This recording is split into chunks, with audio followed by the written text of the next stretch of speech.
So we are happy to present the World Oral Health Day series.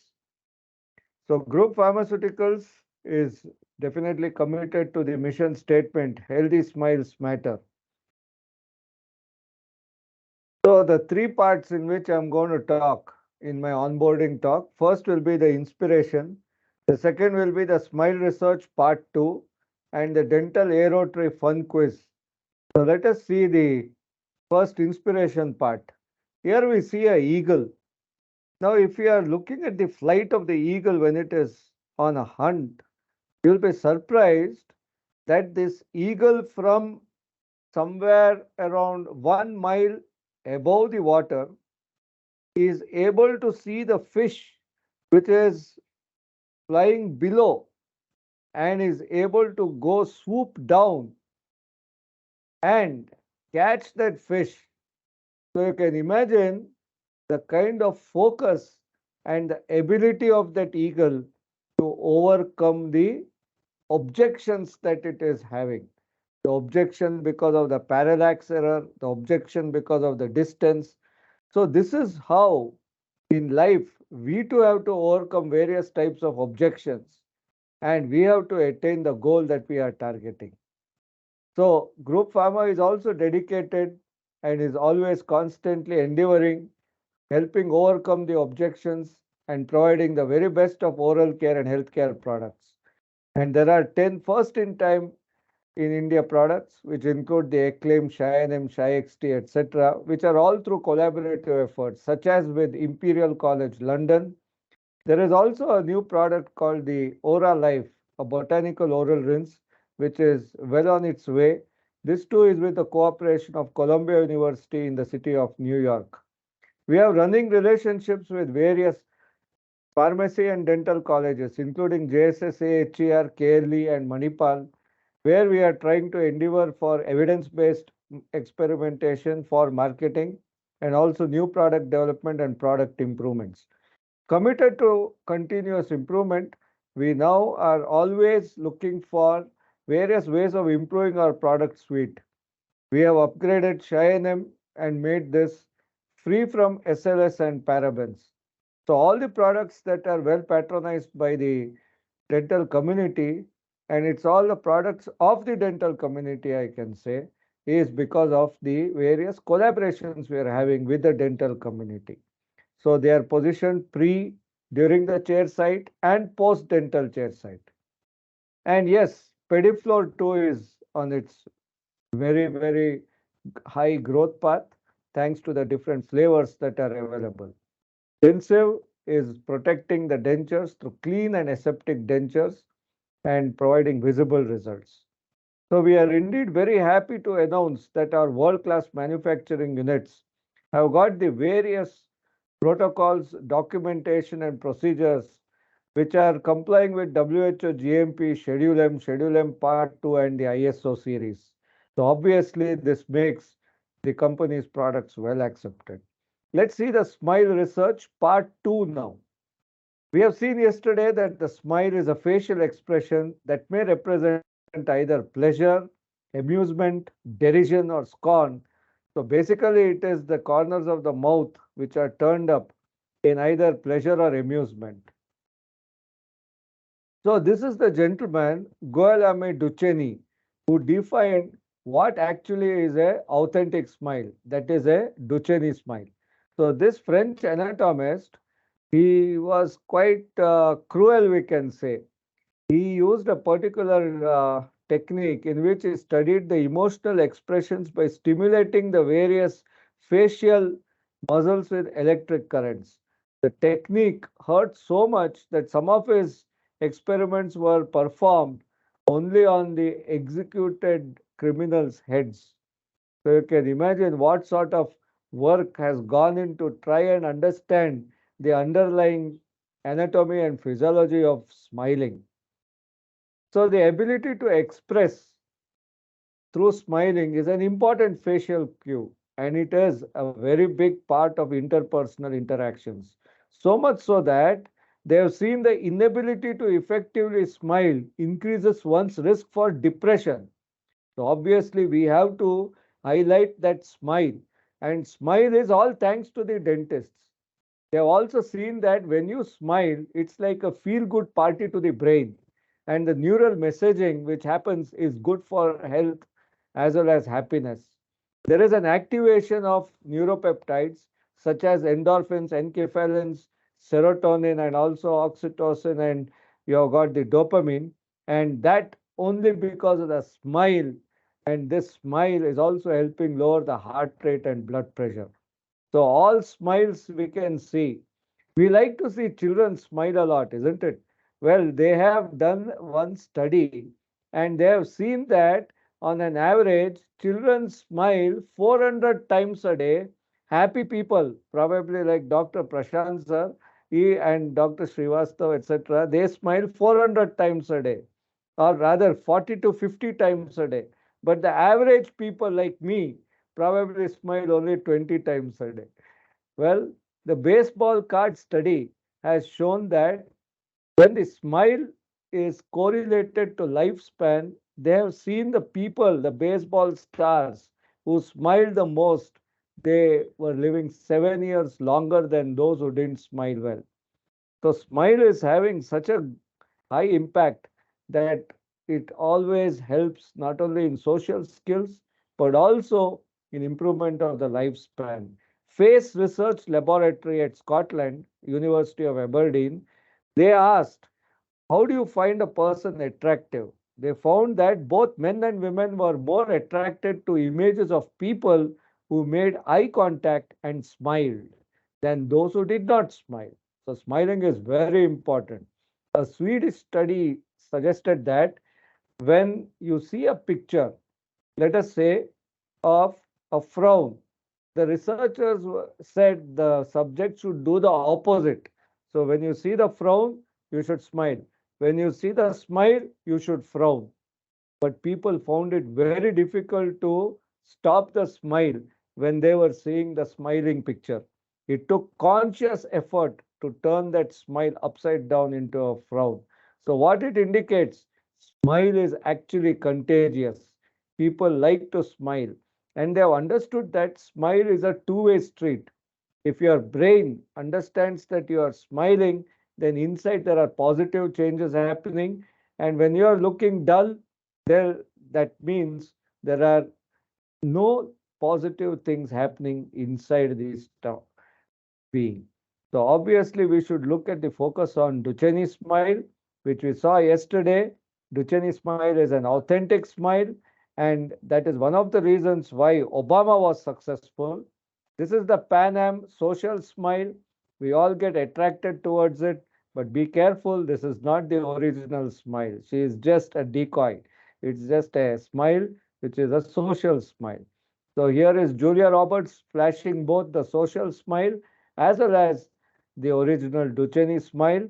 And remember that famous study of the Mills College which said that those women who had original smile in that class photograph, when they were tracked down for 30 years later, were blessed with happier lives in terms of marriage, well-being, and career. So a genuine smile comes from the heart, and that's why the smile always needs good dental care.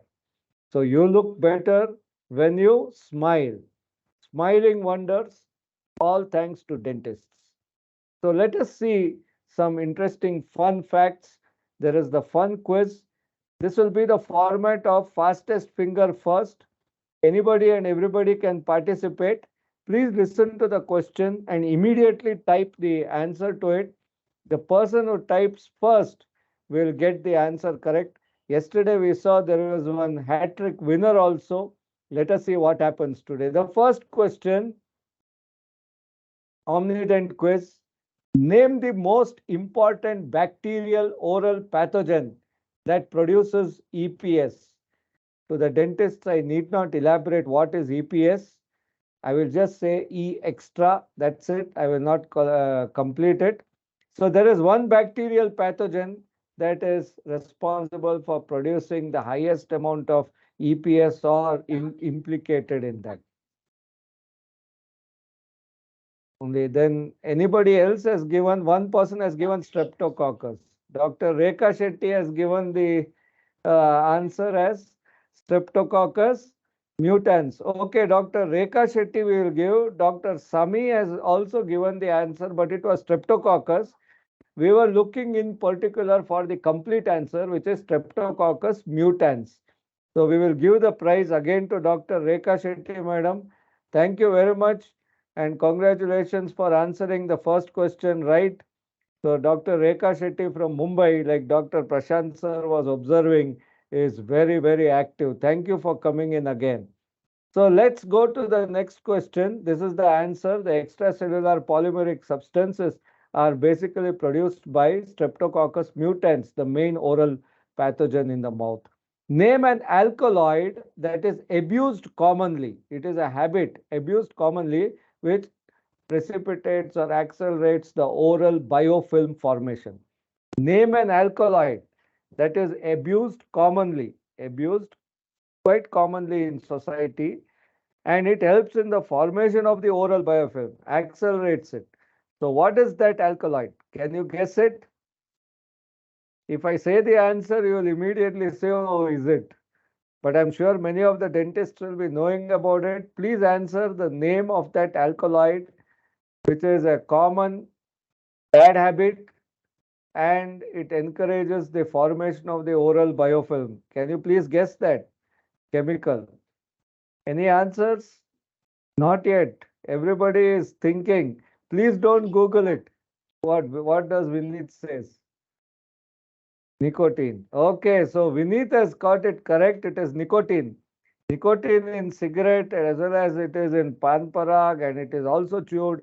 So this is the commonly abused alkaloid or substance. So the trick word was alkaloid. So if you knew what that alkaloid meant, then you would have guessed it. Yes, the answer is nicotine. So thank you for answering this question number 2, Vineet. Then we will go to the third question, last question. Name the most common cause of gingivitis. It is a sitter of a question. Name the most common cause of gingivitis. You can please type plaque. So plaque has been typed by Dr. Vishnu. So congratulations to Dr. Vishnu. So the 3 winners, I will give my email ID. Please send your name, address with PIN code and mobile number. We will send the gift hampers to you. So thank you very much for participating. It was plaque-induced gingivitis. So Pediflor also helps in the removal of all this. We have recently launched the day-night kit, which contains both the bubblegum flavor as well as the orange flavor and a free toothbrush. So the India's market is really growing for dental products. So dentistry will remain in big fashion. Thank you very much for your kind collaboration as well as support for dental products from Group Pharma. And now I say over to Dr. Prashant sir. Thank you very much.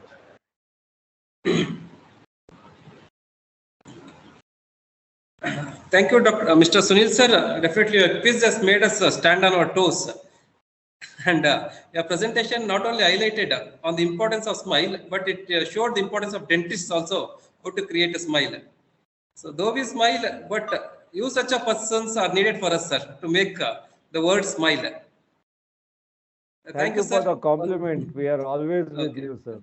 So, okay, sir. So coming back to our today's presentation, just I'm going to share the slides.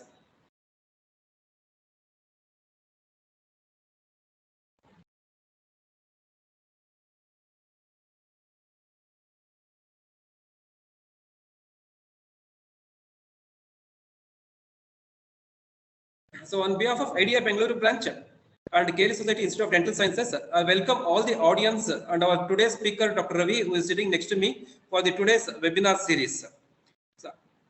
So these are the office bearers of our IDEA Bengaluru branch who have been in constant support for conducting such an event, along with K.L.E Society Institute of Dental Sciences.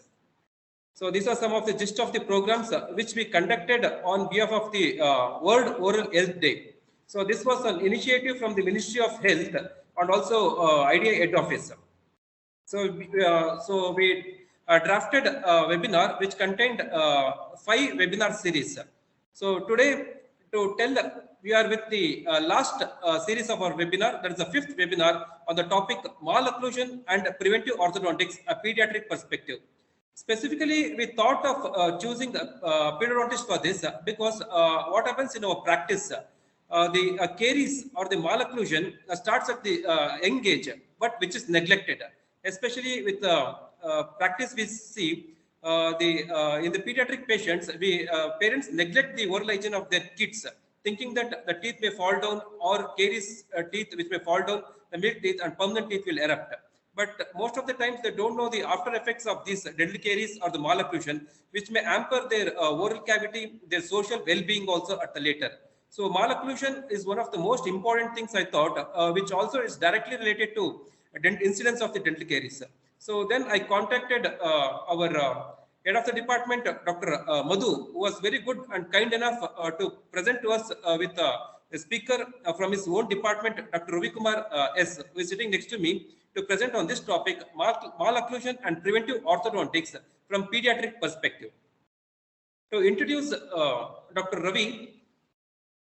So Ravi is my colleague from the K.L.E Society Institute of Dental Sciences, graduated from JSS Dental College, Mysore in the year 2009, and he has done his post-graduation in the subject of preventive and pediatric dentistry from Bapuji Dental College Hospital and Hospital 2014. Since then, he has been serving at K.L.E Society Institute of Dental Sciences, Bangalore. And one more important thing about Dr. Ravi is his practice is limited exclusively for pediatric dentistry. So I think is the right person to speak on this malocclusion and pediatric dentistry. Apart from this academic thing, he is a very good sports person. He has won various awards, medals with the sports, and is very well known in our college and also throughout Bangalore for his sports activities. So now I call upon Dr. Ravi to present on the topic malocclusion and its prevention through pediatric orthodontics. Over to Dr. Ravi.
A very good afternoon to one and all. Thank you, Prashant sir, for the lovely introduction. And before beginning, I would like to thank IDA Bengaluru branch for organizing this wonderful webinar series for all the general practitioners.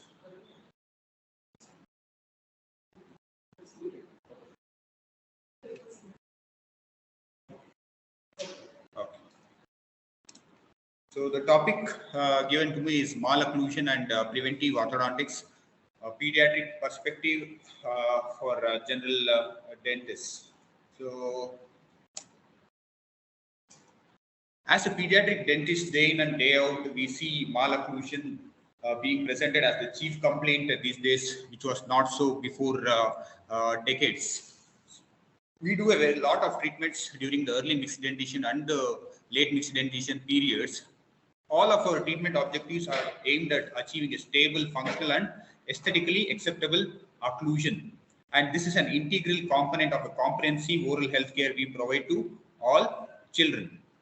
Hence, early diagnosis and successful treatment for developing malocclusion might lead to a shorter or long-term occlusal harmony and function and also dentofacial aesthetics.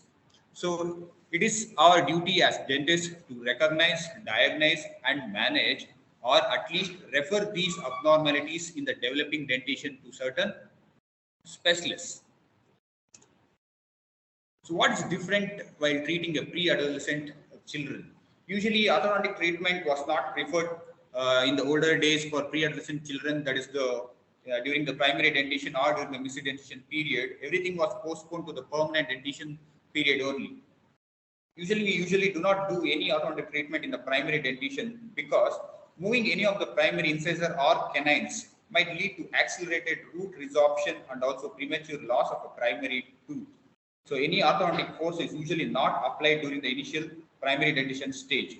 And also movement of any of these primary teeth has little effect on the permanent teeth bud locations. So if you're moving a primary teeth from one position to other, it does not change the permanent teeth positions. And also growth modifications done in preschoolers will be lost to a resumption of the growth in the original pattern at later point of time. Hence, fixed orthodontic treatment or other orthodontic treatments are not usually recommended during the primary dentition periods. But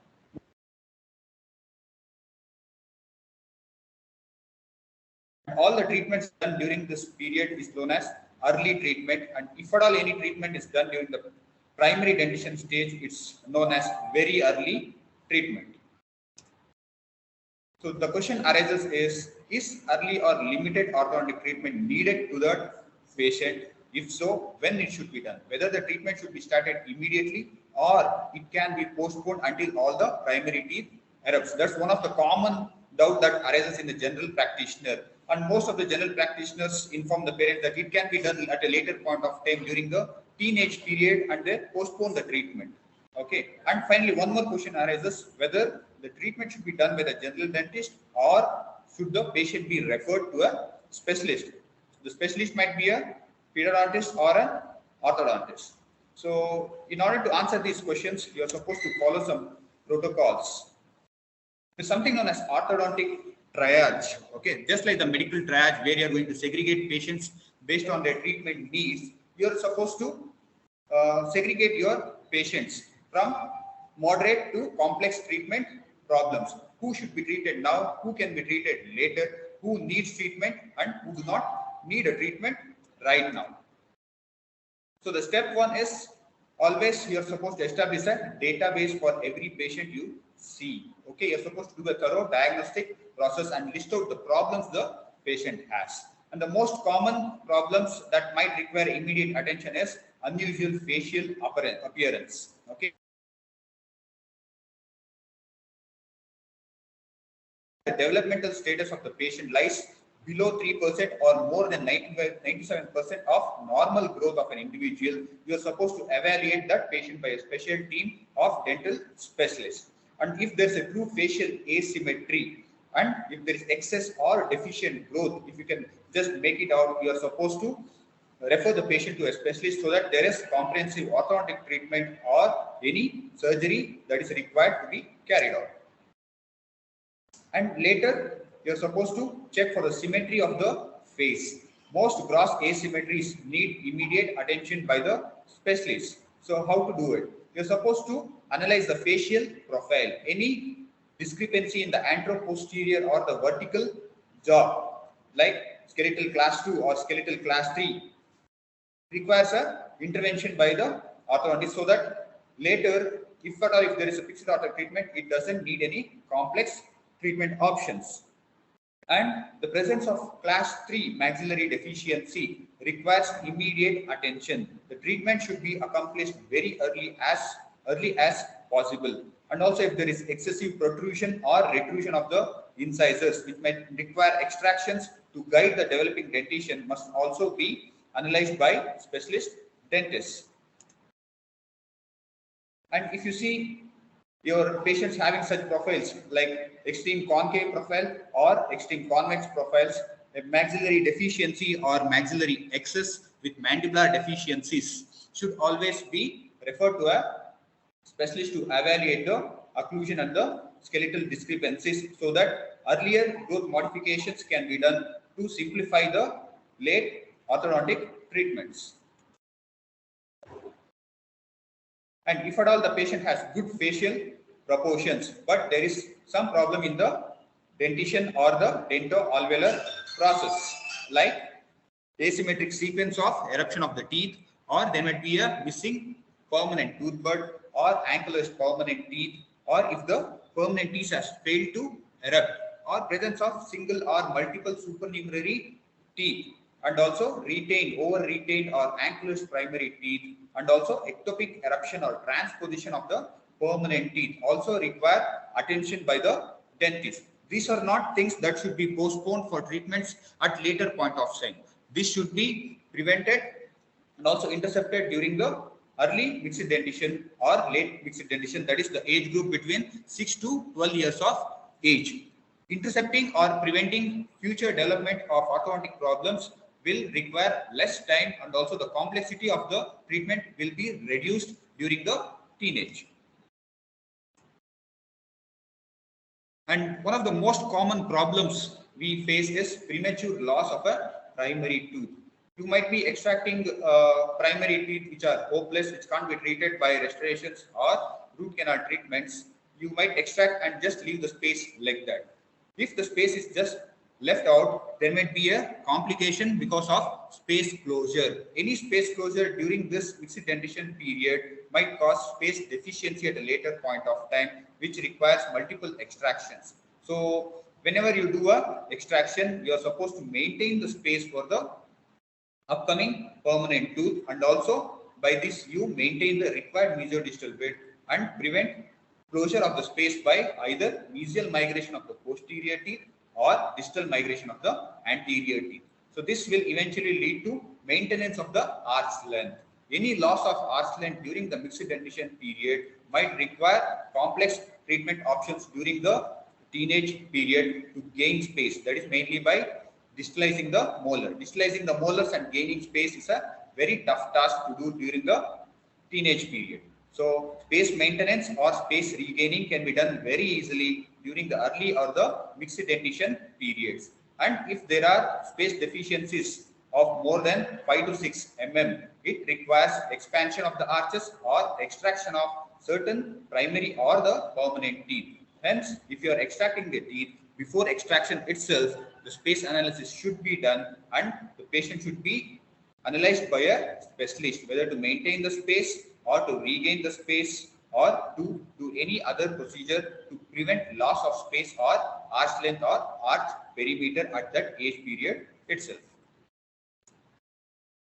And also, if you see such conditions like presence of deep bite or open bite also requires thorough evaluation of the patient, because the etiology for these deep bites or open bites or cross bites are multifactorial. So if you fail to analyze the etiologies, kindly refer the patients at that age itself to a specialist and find out the treatment options that can be carried out during that age itself to prevent complex malocclusions.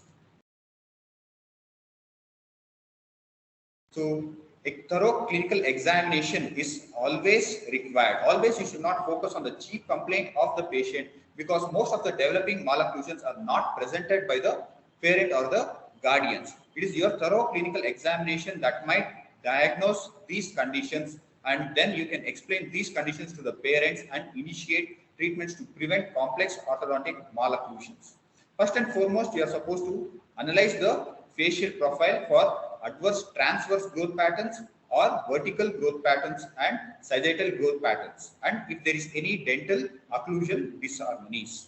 And you should also assess the aesthetics and identify whether there is a orthopedic intervention that is required or an orthodontic intervention that is required to improve the aesthetics of the patient. And also this should be followed by a thorough intraoral examination to know the overall oral health status and also determine the functional status of the patient's occlusion. One most chief complaint that the patient always presents to you is dental caries.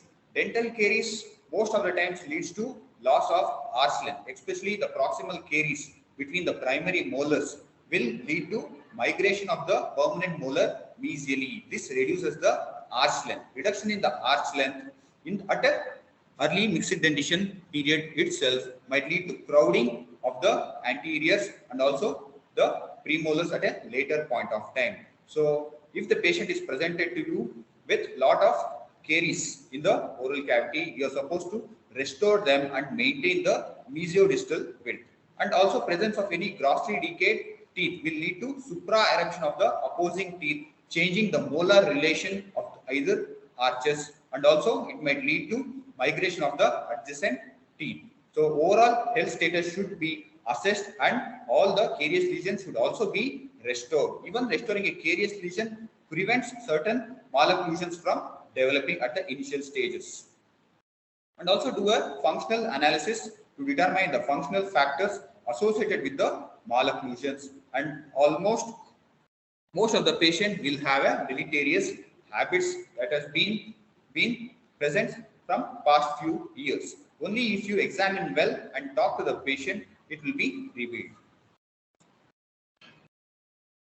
And you are supposed to carry out diagnostic orthodontic evaluations to know the health of the teeth and the surrounding oral structures, and also the alignment of the teeth and their relationships, and also the facial and jaw proportions. A diagnostic orthodontic casts are very much required before you start the treatment to compare the baseline data and to the data after treatment. That shows how the corrections have been happened and how certain malocclusions have been prevented from developing. So you're supposed to establish certain treatment objectives based on the stage of the dentition. So usually during the primary dentition stage, you are supposed to assess the presence of any habits and any crossbites. These crossbites or habits might not be presented as a chief complaint from the patients, but persistent habits always leads to developing malocclusions, and also severe performance of these habits might lead to skeletal changes in the jaws. And during the early mixed dentition stage, you are supposed to evaluate for persistent habits even at this age, and also check whether there is a shortage in the arch length due to space loss or migration of the teeth. And you can always perform interventions for crowded lower anteriors or intervene to correct the ectopically erupting permanent molars or incisors. And very important, holding of the leeway space if there is crowding should always be done during the early mixed dentition and the late mixed dentition periods. And identifying crossbites and open bites is also very important, because crossbites or open bites are not usually self-correcting. Most of the malocclusions are self-correcting, so you are supposed to distinguish a self-correcting malocclusion from the malocclusion which is not self-correcting. And any adverse skeletal growth, excessive maxillary growth or deficient mandibular growth, or is maxillary deficiency or mandibular excess should always be diagnosed, and a treatment objective should be set up at these periods itself. And if it's a late mixed dentition stage, intervention for treatment of skeletal disharmonies and crowding may be instituted. And during the adolescent dentition age, that is in full permanent dentition, orthodontic diagnosis and treatment can be provided to achieve a most functional, stable and aesthetic occlusion. If earlier treatments were performed, the occlusion you achieve through fixed orthodontic treatment is always stable, and aesthetics also is good. The most common complaints after orthodontic treatments at a late period is relapse, because the jaws were matured and the tooth movements or extractions were done at a very late period. The newly arrived positions for the teeth are not stable and they usually relapse to some extent.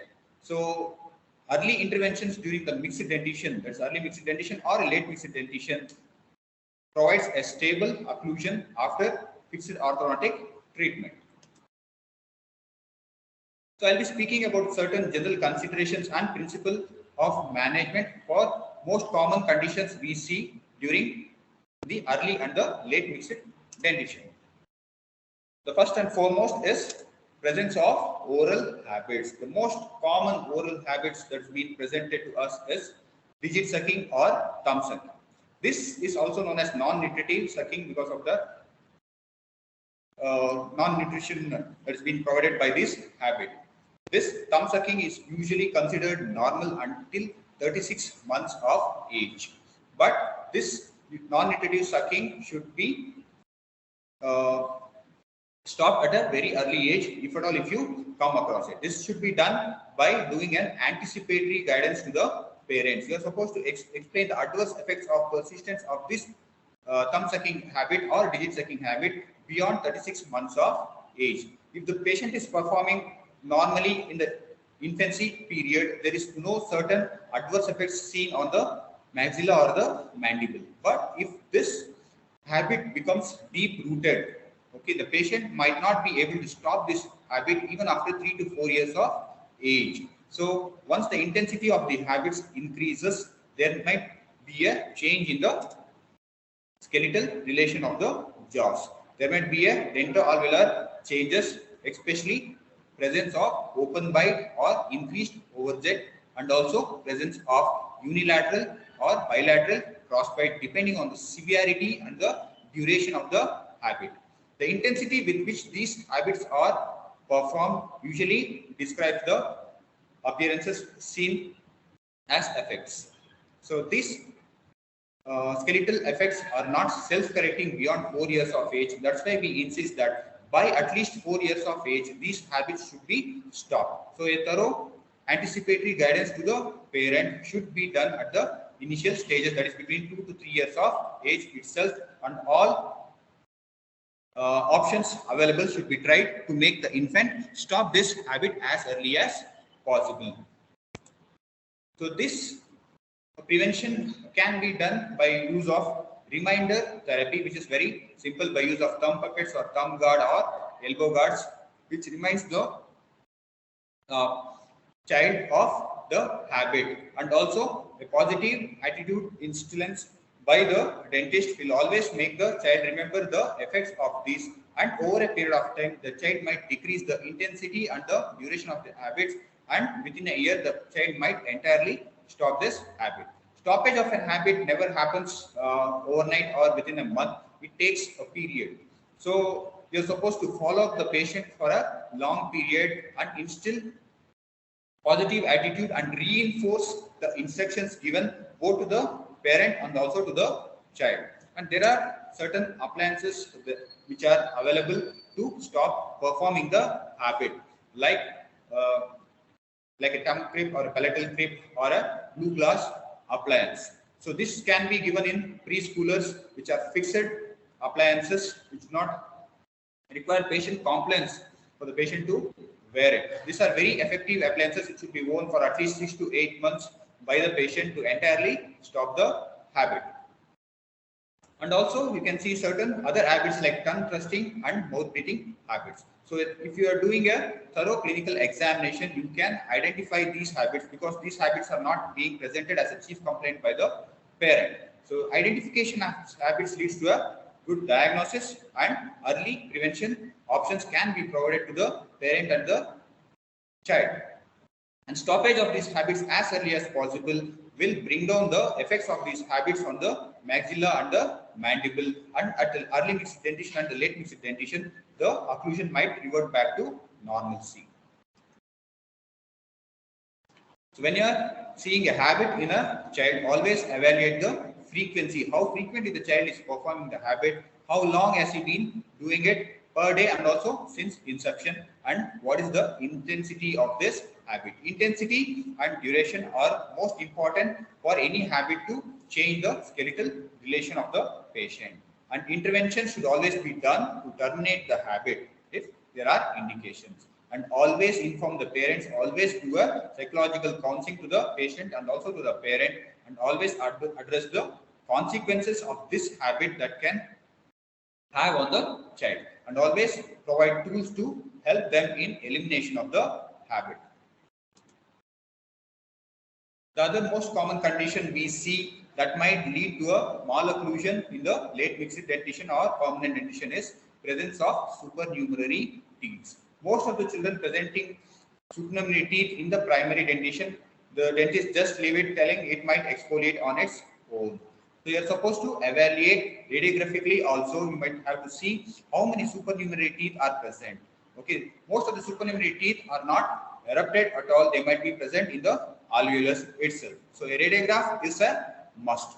Whenever you are seeing a midline diastema, either in the primary dentition or a in the mixed dentition period, you are supposed to take a intraoral radiograph to see if the diastema is because of the supernumerary teeth that might be there. So diastema might be because of abnormal frenal attachment or presence of unerupted or erupted supernumerary teeth, or because of congenitally missing lateral incisors or premature loss of lateral incisors because of the ectopic eruption of the central incisors. So radiographic evaluation should be done, and most of the times identification of this supernumerary teeth is done accidentally on radiographs. So the patient might be presenting to you with ectopic eruption or aesthetically not visible central incisors. A radiograph might reveal it. So a doubt arises whether the unerupted supernumerary teeth should be extracted or should be left behind until it erupts, and later it should be extracted. So you're supposed to check, is it causing a ectopic eruption of the permanent teeth? If it's causing a ectopic eruption, if it's leading to loss of space, if it's leading to poor aesthetics, and if the tooth is very close to the developing root, you can wait until the roots of the permanent incisors complete its development, because any surgical removal of this supernumerary teeth might damage the developing roots.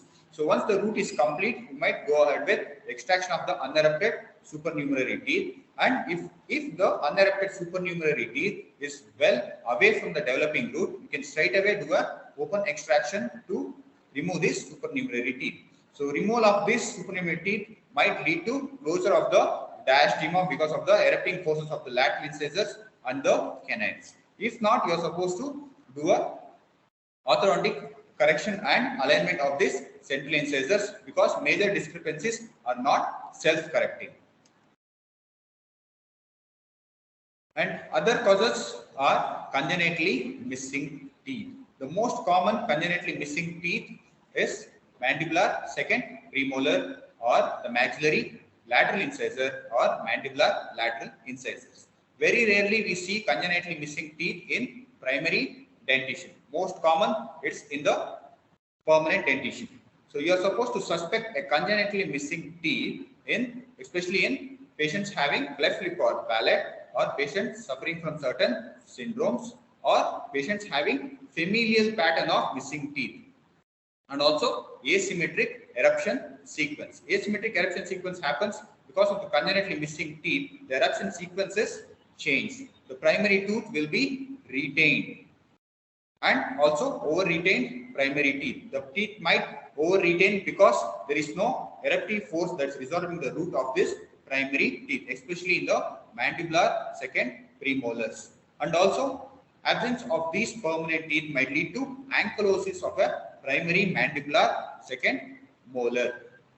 So a doubt arises, if there is a congenitally missing tooth, okay, if the successor is missing, what you are supposed to do, whether to extract this primary teeth or to hold on to this primary teeth.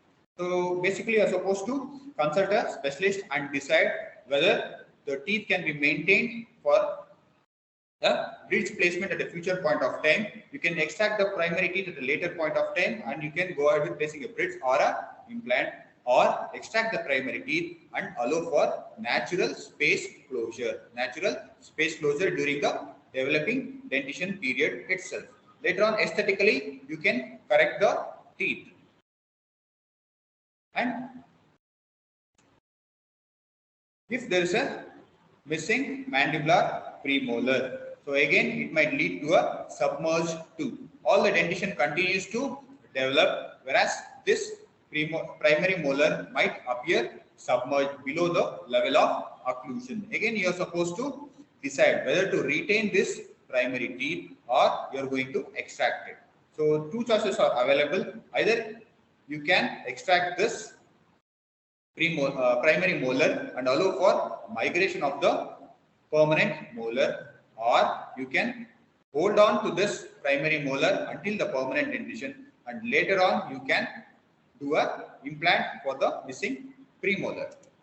And this submerged primary molar often might lead to a supra-eruption of the opposing premolar. Supra-eruption of the opposing premolar might lead to loss of arch length, and also it will hamper the periodontal health of the opposing premolar. So this treatment option should be decided at a mixed dentition period itself, whether you are going to hold on to to this teeth, or you are going to extract and close the space naturally, or you are going to replace this teeth with a implant or a bridge.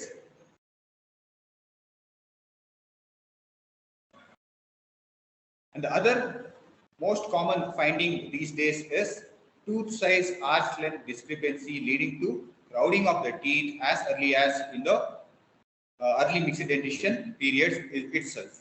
So these days we see lots of patients visiting us with the complaint of crowding in the anterior region. Any discrepancy in the position of the central or the lateral incisors in the mandible brings these parents to the dentist. So what should be done?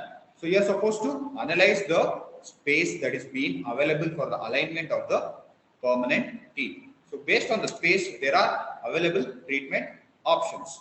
So a thorough space analysis will reveal how much of space is required for complete alignment of the permanent teeth. So based on that, there are various treatment options that can be carried out during the mixed dentition period itself and not wait until the permanent dentition. Okay. And if this crowding is left, the complexity of the fixed orthodontic treatment might be complex. And if it is being addressed at this early or late mixed dentition itself, the simplicity of the orthodontic treatment and also the duration of the orthodontic treatment will be minimal in the permanent dentition period.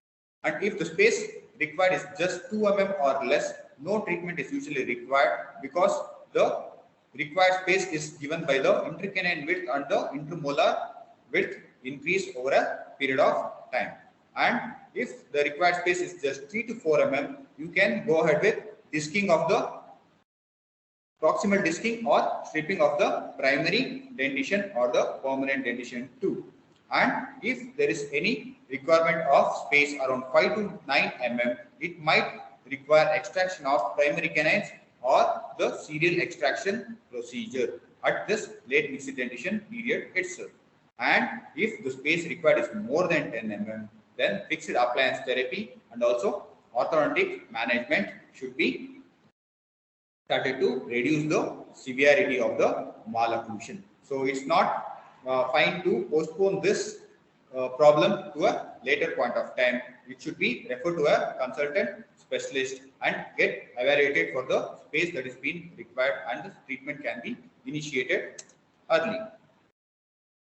So the treatment objectives will be to prevent crowded incisors, increase the long-term stability of the incisor positions. Okay, any correction of the incisor positions at the late teenage will lead to relapse. So any teeth that is being moved during the mixed dentition period itself will have a stable position for a longer period of time, reducing the chances of relapse. And also it decreases ectopic eruption and impaction of the permanent canines, and also it reduces or simplifies the future orthodontic treatment time and also the sequelae of it. And it also improves the overall gingival health because of the positioning of the teeth. It improves the maintenance of the oral cavity, leading to a better gingival and overall dental health. So well-timed intervention during this mixed dentition period is very much required when there is a arch length and tooth size discrepancies, which is more common these days. When the studies compared the arch lengths present 50 years ago and today, they saw that there was a great reduction in the arch length in today's population. The reduction in the arch size or the arch length is leading to this discrepancies and crowding in these early stages itself. Then other most common findings we see is cross bites. So these cross bites can be dental, functional or skeletal in origin. So either it might be a single tooth that is in crossbite, or it might be a whole segment. Either it might be an anterior crossbite or it might be a posterior crossbite. Most of these are accidental findings because most of the patients do not come to us complaining of crossbites. Most of them come to us with over-retained primary teeth and permanent teeth that is erupting ectopically. So you are supposed to explain the patient that this is a condition which requires immediate intervention to prevent future problems of the teeth. So here the teeth are abnormally malposed buccally or lingually or labially with reference to the opposing teeth. So this crossbite, any developed crossbite will hamper the overall periodontal health of the opposing teeth also. A crossbite in the anterior segment will always cause trauma from occlusion to the incisor, that is your mandibular incisor. The mandibular incisor will move more labial, and also the gingival recession can also be seen, and also you might see mobility to some extent, grade 1 or grade 2 mobility might also be seen, and the gingival health also will be poor. So this correction of the crossbite will automatically improve the health and also improve the recession of this mandibular incisor. So these crossbites should be treated as early as possible whenever it is first seen. So allowing this crossbite to persist will change the position of the developing teeth itself. Any established crossbite will take more time to correct than a developing crossbite. Here you see an over-retained primary incisor, and there is an ectopic eruption of this maxillary permanent teeth which is present more labial. So at this stage the treatment options are quite simple. We are going to extract the primary teeth. You can see the permanent teeth is erupting lingual to the mandibular incisor. That's it's a developing crossbite. So these can be treated at the initial stages itself by just doing a tongue blade therapy, where the tongue blade is placed palatal to the maxillary incisor and labial to the mandibular incisor, and the patient is asked to bite over it gently for at least 4 to 5 times for a period of 5 to 10 minutes in a day. Within 1 to 2 weeks, you can see that the mandibular incisor, your maxillary incisor is erupting labial to the mandibular incisor. So here we are not trying to align the teeth well in the arch, we are just jumping the bite for this maxillary incisor. Later on, the eruption forces itself and also the muscular forces will help the alignment of this maxillary incisor in the arch. And if these developing crossbites are not treated at the initial stages, it might lead to a very well established crossbites. Okay, and this might require a appliance therapy, because these maxillary incisors are caught from developing by the maxillary mandibular incisors. There is a tendency that the maxilla might decrease the rate of growth. So any simple appliance to correct these crossbites might put back the maxilla to normal growth over the mandible. Maxilla is always advanced in growth compared to the mandible. Hence, maxilla should always be forward to the mandible. These crossbites might lead to maxillary deficiencies if not treated at an earlier point of time. So any removable appliance can be used like Z springs with a posterior crossbite, which might take just around 2 weeks maximum or maximum 3 weeks to improve the position of this maxillary incisor. If this maxillary incisor is just left in a crossbite, it might lead to the maxillary lateral incisor being erupting more mesial and closing of the space of the maxillary central incisor. So to prevent the ectopic eruption and closure of the required space for the maxillary incisor, this correction of the crossbite should be done whenever you see it and should not be postponed for a later point of time. And also accidentally you might diagnose a posterior crossbite. Posterior crossbites are usually not a chief complaint by the patient. Whenever you do a thorough clinical examination, you might identify that there is a unilateral crossbite or a bilateral crossbite in the posterior aspects.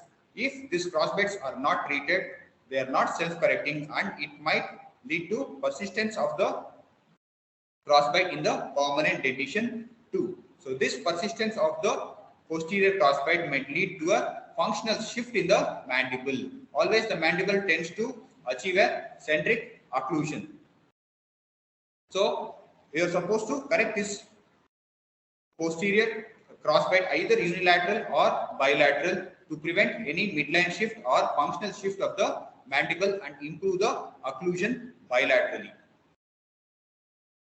So if there is a posterior crossbite, either it might be a skeletal crossbite, or it might be a dento-alveolar crossbite. So dento-alveolar crossbites, you can use W-arch or a quad helix appliances to improve the position of the teeth, posterior teeth. If the arch itself is constricted, if the palate itself is quite small, you can improve the width of this palate by increasing the width at the center.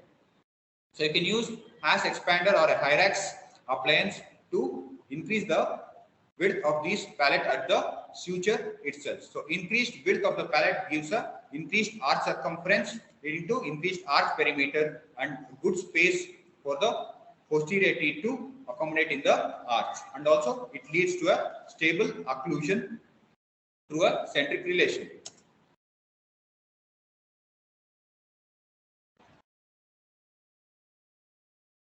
And also, one of the most common reasons for developing malocclusions is premature loss of a primary tooth, which is more common these days because of caries or trauma to the primary teeth.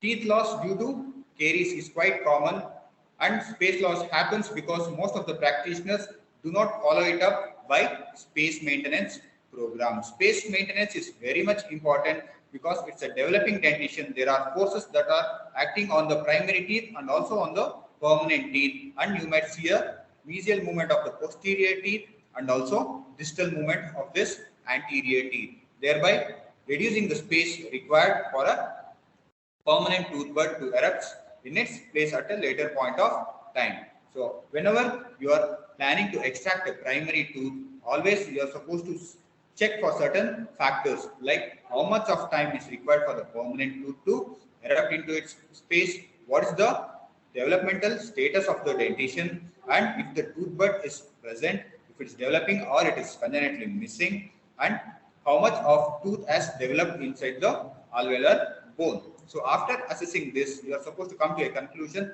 whether this extraction requires a space maintenance later on or you can leave it.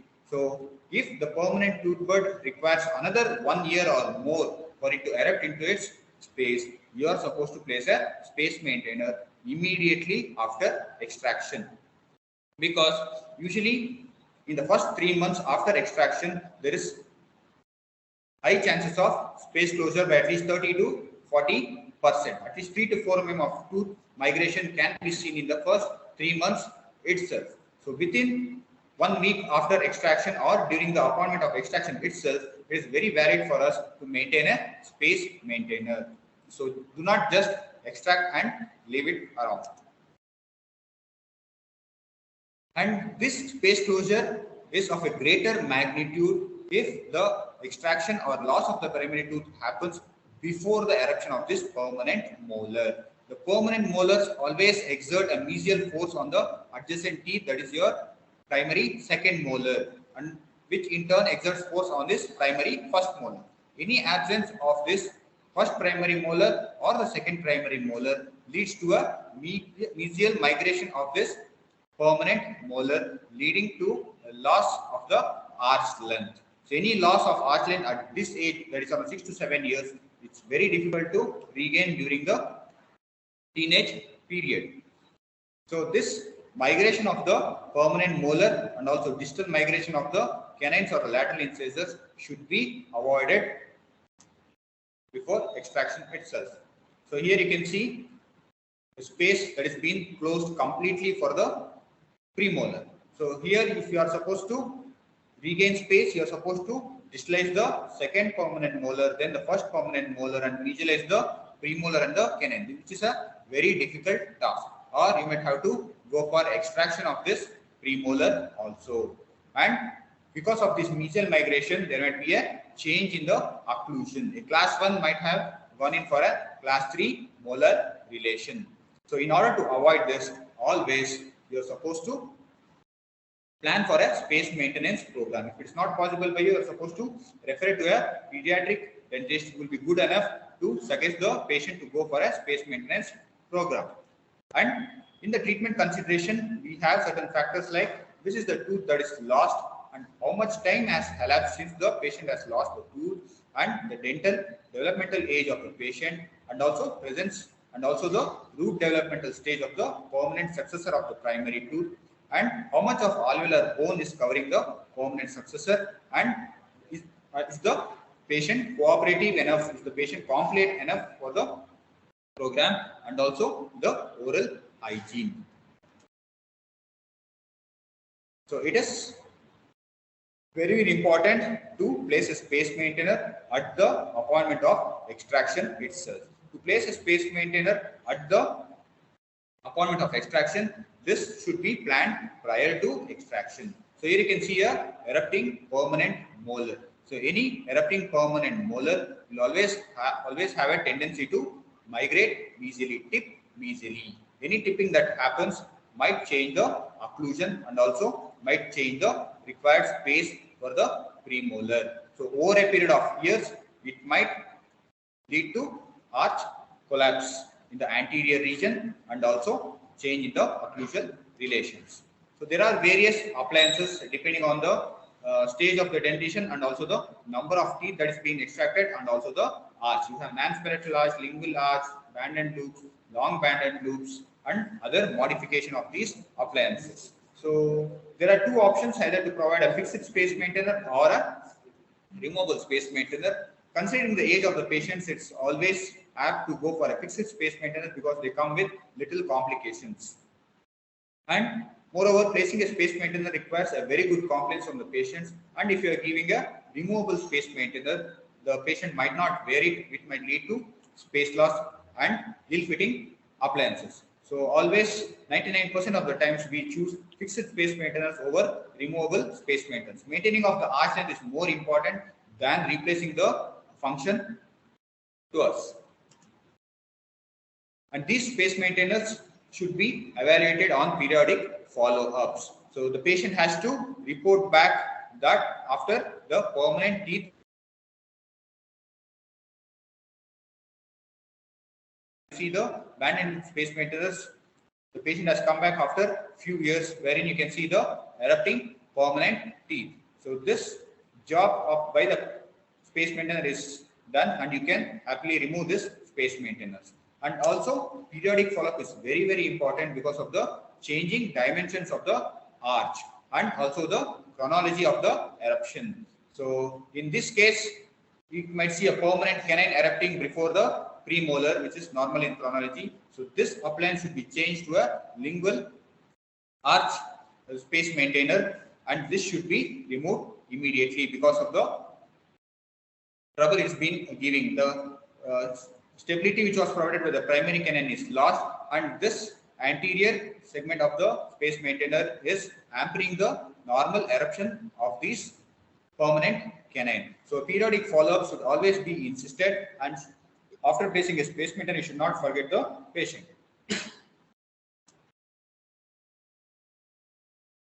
And one more versatile appliance that is being most commonly used by pediatric dentists and also orthodontists is a lingual arch holding appliance. This is one of a very good appliance which will be given in the late mixed dentition period until the completion of the permanent dentition. It can be in place for many years, and this appliance is usually given after the eruption of the lateral incisors, and it's not usually given before the eruption of this central and the lateral incisors in the mandible. So either it can be a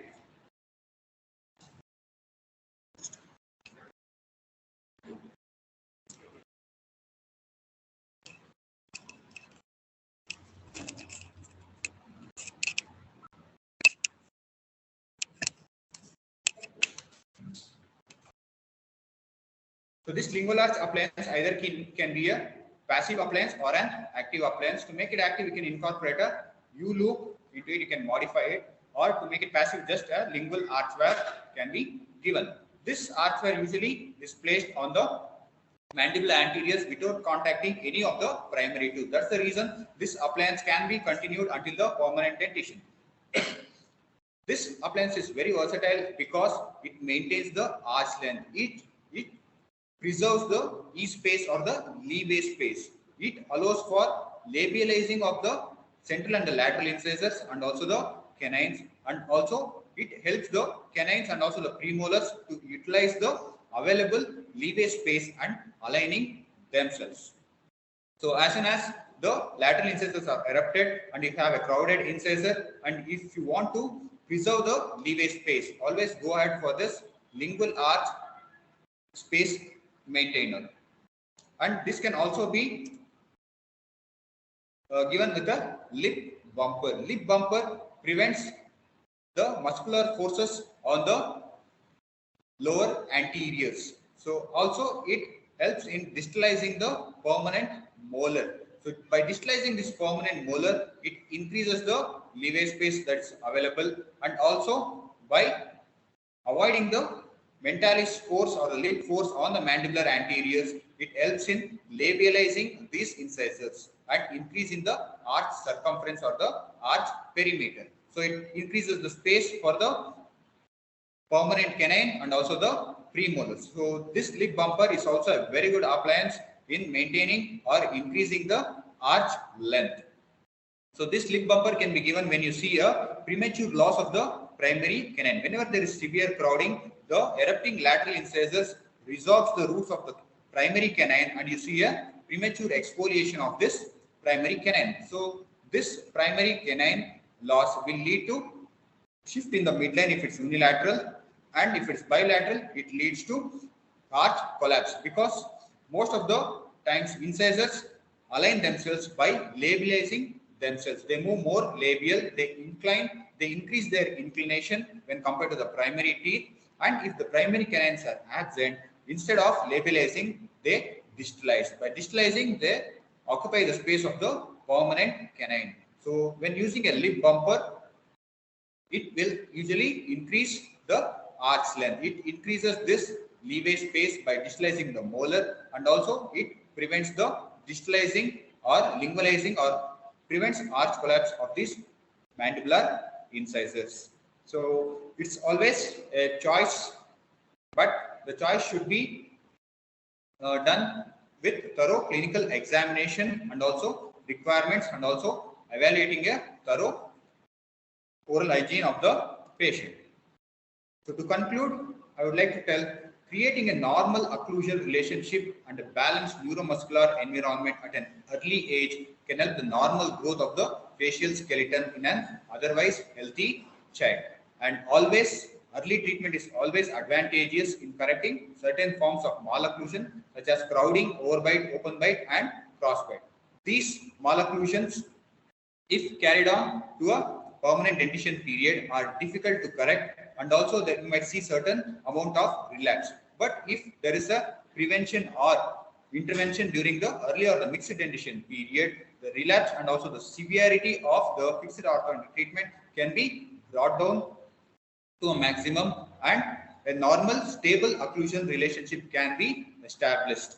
This stable occlusion can only happen if there is a balance between the extraoral and the intraoral forces, mainly between the perioral structures and the tongue. A very well balanced occlusion will not usually relapse. If any doubts, you can add it in the chat section. I will definitely answer it.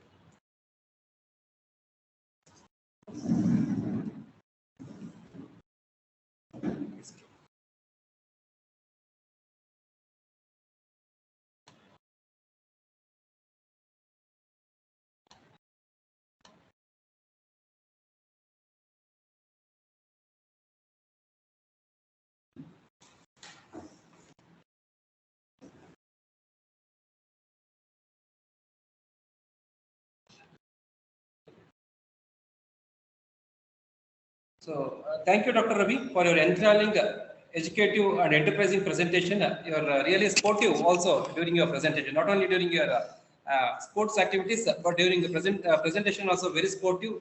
You have highlighted good cases to us and given a good inputs about the how pediatric oral health care is important, because we mainly focus on the adult patients, but when it comes to pediatric, we often neglect, even from the parents' point of view, they are neglected. So the ultimate aim of this CDE program was to create an awareness among the practitioners about the different oral problems on the pediatric, their occlusion, malocclusion, how to go about it. And I think Dr. Ravi has done a definitely a good job in this presentation. So if any questions are there, please post it in the chat box. Sir, please, I request you to stop the share. You just have to click on that arrow again.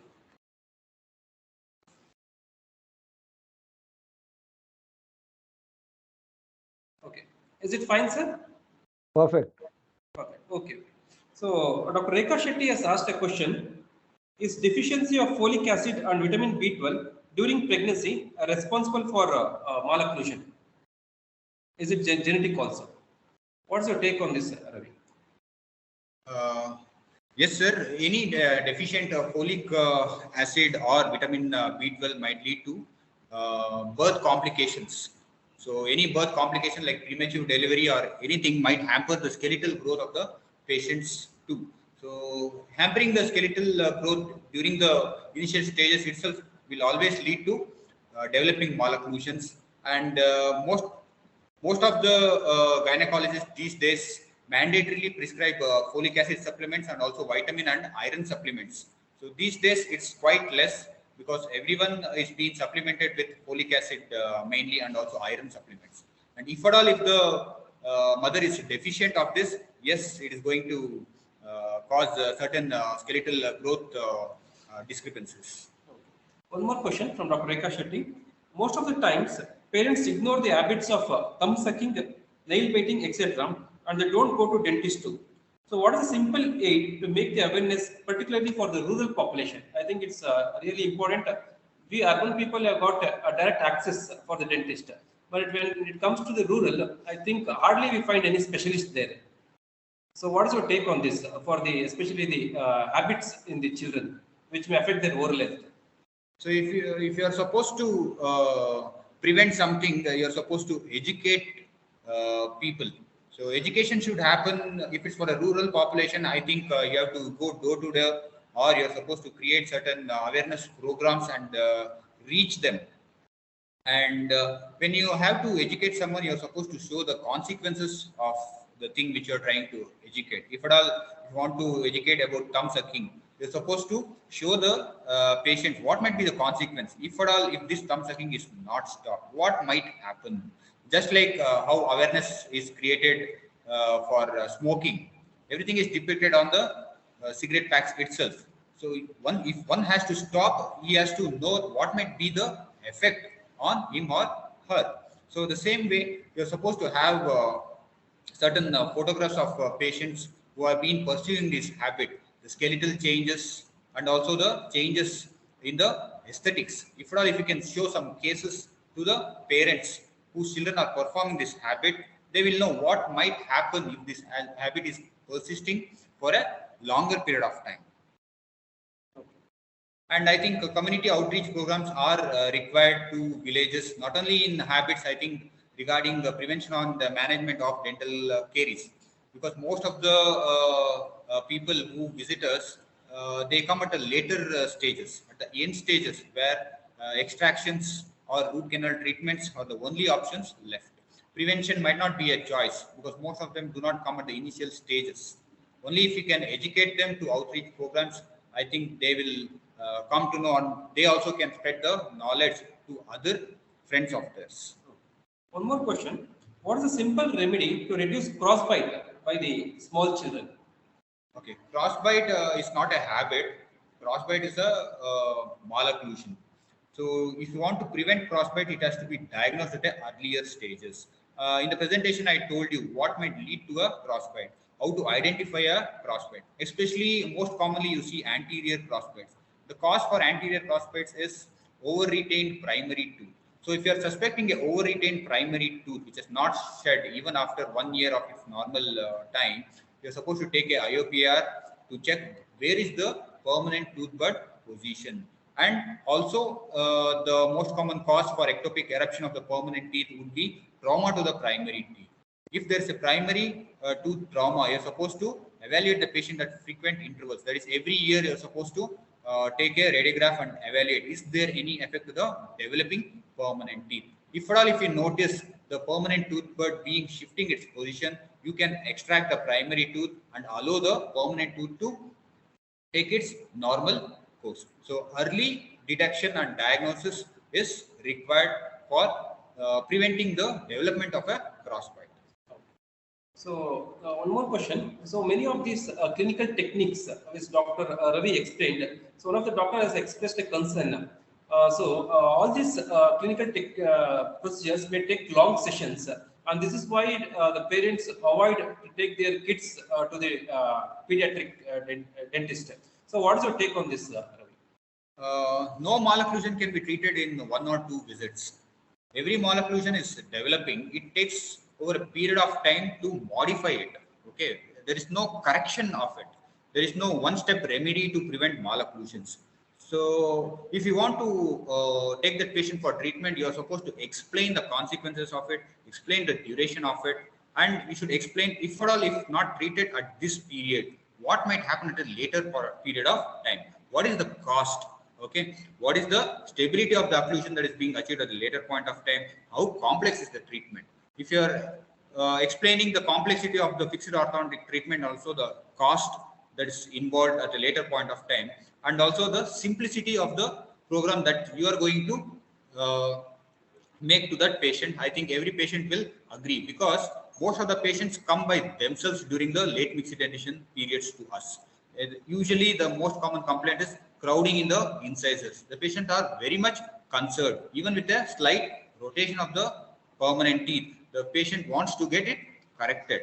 Okay, but that's not the right time to correct it. Rather, we are supposed to guide the dentition and do a future reviews whether treatment is required at that point of time or not. And everything is done over a periodic appointments, and nothing is done in one or single or multiple appointments. So it takes a period of time. So, so there are various treatment options to treat these malocclusions. What do you think? What is the role of parents in this procedure? Because most of the times, more than the kids, the parents got a lot of questions, or they get panicked, and also they got concern about wearing these appliances. So, what is your thought about the parents' role in these pediatric problems? Yeah, the difference in treating a pediatric patient to an adult patient is the adult patient comes voluntarily taking his complaint to us. But for a child, most of the patients who get their child to us always come when the patient is complaining of something, especially related to dental caries. Okay, so the patient has a complaint that is being informed to the parent. Parent usually do not come to us in the initial stages. Most of them go to a pediatrician or to a pharmacy, try to get it treated at home itself. And by the time they come to us, it's already late, and we cannot do any prevention treatments at that stage. So, educating the parent who comes to us with a particular problem, descriptively are supposed to explain to them why they were supposed to come at an earlier point of time before even the child complained.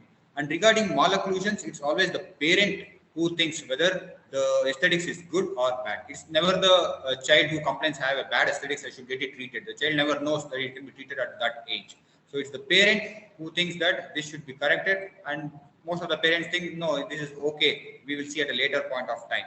So whoever comes to you, you're supposed to do a thorough clinical examination and explain to them everything what is required, or you're supposed to do an anticipatory guidance, like what should they expect in the future. So if you're guiding them, they'll come to know what happens at a later point of time, whether at a later point of time they should come back to the dentist or not. So it's our duty to educate the parents, because most of them search Google, and they tend to find remedies. And usually it's very difficult to convince a parent. It's very easy to convince an adult patient, but it's quite difficult to convince a parent for these treatments, which they usually think that it's not required at all at this point of time. Thank you, Dr. Ravi. Really, it was an excellent presentation, and a lot of questions made us realize what is the importance of pediatric oral health also. So, from IDEA Bangalore branch and K.L.E Institute of Dental Science and Group Pharmacy, I once again thank you, Dr. Ravi, and I request you to please accept this certificate as a token of appreciation to Dr. Ravi Kumar S. Thank you, sir. I would like to thank the IDEA Bangalore branch for conducting these series of webinars And I would especially like to thank Dr. V.K. Srivastava, President IDA Bengaluru, and Dr. Prashant PR CDE convener, who have been very enthusiastic and encouraging for us to come up with certain programs to educate the general dentists. And I would also like to thank our HOD, Dr. Madhu sir, for giving me an opportunity to share my thoughts and my experience with you all. So thank you everyone. I think I've done my purpose through this lecture. If any doubts or anything, you might contact Dr. Prashant sir. I would like to answer it as much as possible. Thank you. Thank you, Dr. Ravi. And I thank all the audience for your wonderful participation.